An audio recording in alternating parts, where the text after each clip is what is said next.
baryang muntik nang sirain ang mundo, nahulog sa bulsa ng dumadaan, gumulong sa imburnal, nahulog sa station, pumasok sa kanal, sa madidilim at malagkit na tubo. Isang mundong hindi alam ng mga tao, napunta na din sa dark ground, pinulot ng may gloves na itim, parang nakakita ng kayamanan. 300 metro na underground pala ito mula sa palasyo. Isang alipin dito si Kaiji, dahil milyon-milyon ang utang niya sa sugal. Siya'y gaya ng iba at foreman, nawalan ng kwalifikasyon. Ito ang naging source of income ng mga mayaman, sabay sa pagsunod sa utos ng bantay. Matapos ang 16 na oras, pumunta na sila sa shower upang maligo, pero 15 seconds lamang ang paliligo. Walang hapunan kung lalagpas. Kada gabi ang hapunan nila ay tuyo, pero ang kay Kaiji ay kakaiba ang sarap, dahil ngayon ay unang araw niyang magbigay ng sahod. Hindi makapaghintay ang mga trabahador, naghintay sa pinaghirapang pera. Masayang binuksan ni Kaiji ang envelope. Ano ta? Yun pala ito ang barya sa ground. 1/10 lang ang halaga nito. 70,000 ang sahod isang buwan. Less ng food at tirahan. 3,000 na lang ang natira. Kung ganito, magtrabahong kalabaw lang sa 50 years. Makipagpalitan na lang siya ng pag-ibig. Ngunit malayo sa realidad ang naisip niya. Nagpa siya na lang na magdeposito. 2 tindero ang nagdala ng shopping cart sa dorm. Alak, fried chicken, at barbecue. Sinong pagod na manggagawa ang makakaiwas sa tukso na ta? Lahat ay nagtaas ng perang papel. Natakot na hindi makakuha ng serbesa kung huli na siya. Naintindihan ni Kaiji, 500 isang bote ng beer, 700 isang stick ng barbecue. Hindi siya masaya sa 3,000 na sahod kada buwan. Hindi gaya nila na wala ng pangarap, magsipag, at magpatuloy. Pero nakita siya ng leader nila, at binigyan ng isang bote ng alak. Ito'y libre ko na sayo, inumin mo na. Kakalabas lang ng bote sa ref. Nakakaakit na beer. Agad namang binuksan ito ni Kaiji na may pagnanasa. Ang lamig pa. Ang saya, ngunit hindi sapat ang isang lata. Kaya'y pumunta na rin siya sa stall. Gusto ko ng isang beer. Anong gusto mong ipares sa beer? Ang beer ay sisarap lamang kung may pulutan. At sinundan siya ng leader upang gatungan. Walang sense kung walang kasabay na pulutan. Dapat mo ding i-reward ang sarili mo.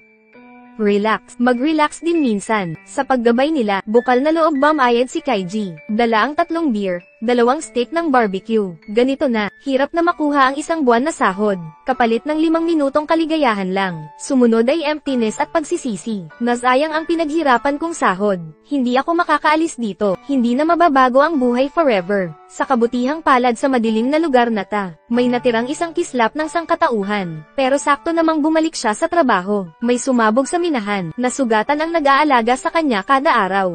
Agaran naman siyang dinala ni Kaiji sa klinik. Paglingon niya, parang bundok na pala ang mga pasyente. Karamihan ay hindi pa nagamot, dahil sa kakarampot nilang sahod.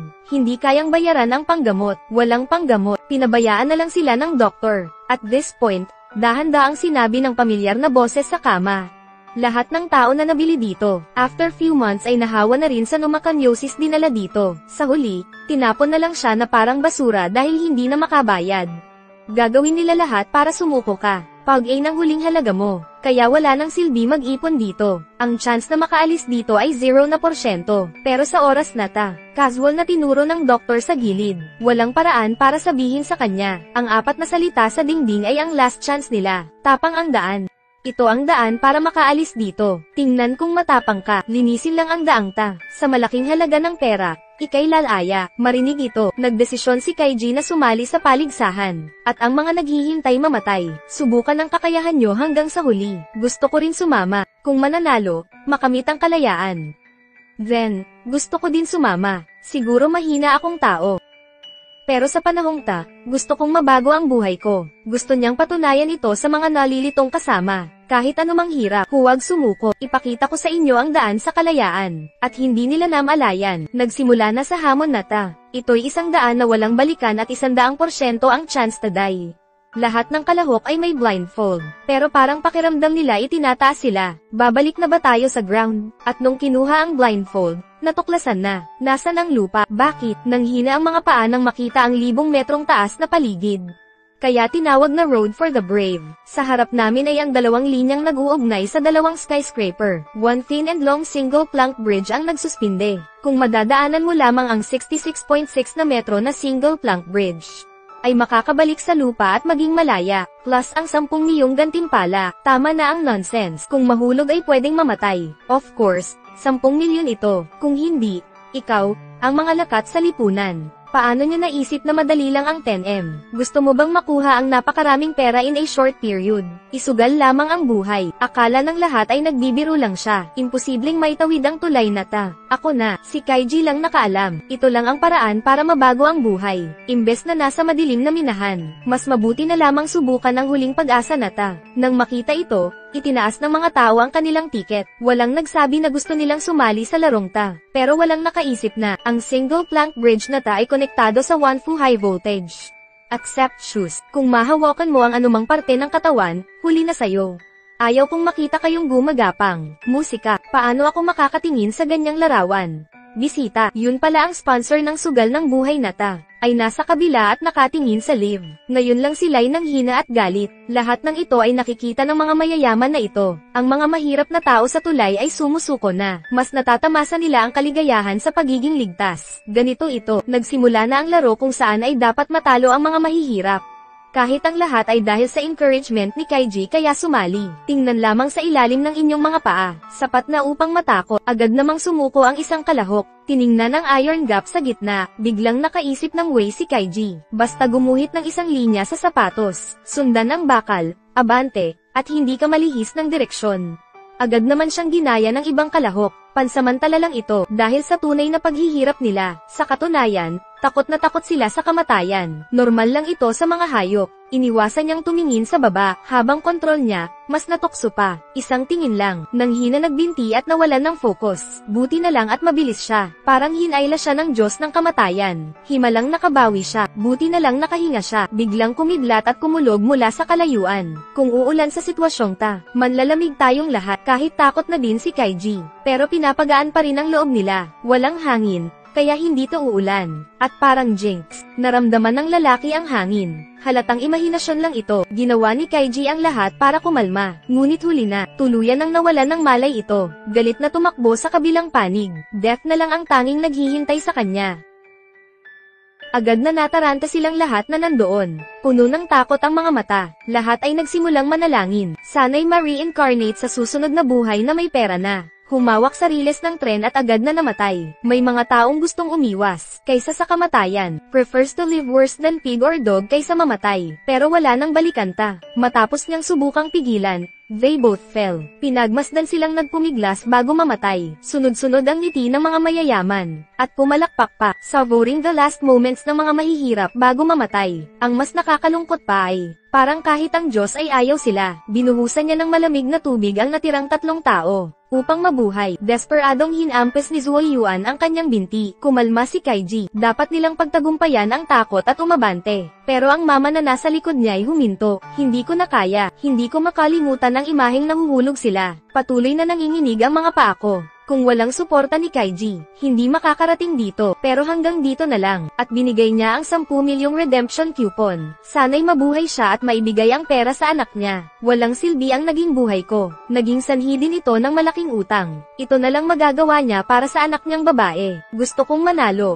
Kaiji. Walang ninumang buhay ang walang halaga. Dahil dito, lumingon siya. Hindi na makita ang katawan ng uncle. Para hindi ma-distract si Kaiji. Ang duwag na matanda, dinaig ang takot sa huling sandali. Tumalon ng tahimik, umungol sa lungkot at sakit si Kaiji. Sa sandaling ta, mas naging determinado siya. Ito'y para matupad ang huling hilig ng mama. Kailangan niyang lampasan ang tulay ng kamatayan. Naglakas loob ang natirang si Kaiji at Zuoyuan. Sa malakas na kalooban, ay narating ang finish line. Pero hindi pa panahon upang magdiwang. Napansin ni Kaiji na may mali. Higit na baluktot ang mga mayayaman kaysa iniisip nila. Hindi makapaghintay si Zuoyuan na mabuksan ito. Sa isang malakas na hangin, siya'y natangay. Zuoyuan.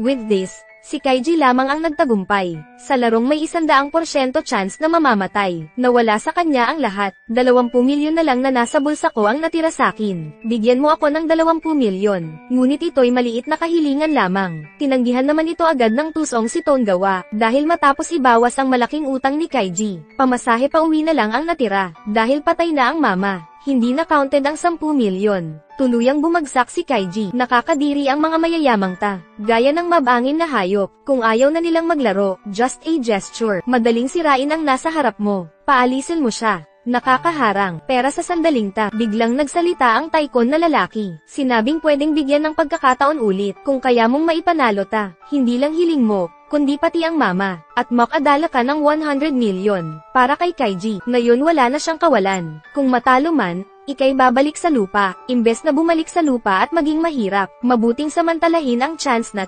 Madali lang ang patakaran ng laro, bawat panig ay kumuha ng 5 piraso, bawat isa ay may first emperor, at 4 na citizen, sa kabila naman ay isang alipin ay gayon din, na may 4th na citizen. Ang kukuha ng alipin ay mauuna, citizen ay para sa citizen din, but civilians can eat slaves, and slaves were oppressed, kaya makain niya ang emperor. Iwasan mo lang ito, manalo ang emperor sa alipin. Mukhang tiyak na manalo ang emperor, kaya piliin ang alipin. 10x na nakakagulat, upang kumita ng sapat, pinili ni Kaiji ang alipin. Sa una, gusto nila ng stability, 2 sunod-sunod na banggaan ng citizen, pero sa ikatlong pagkakataon ang totoong laban. Now, the probability is 1/3 na kainin ng alipin ang emperor.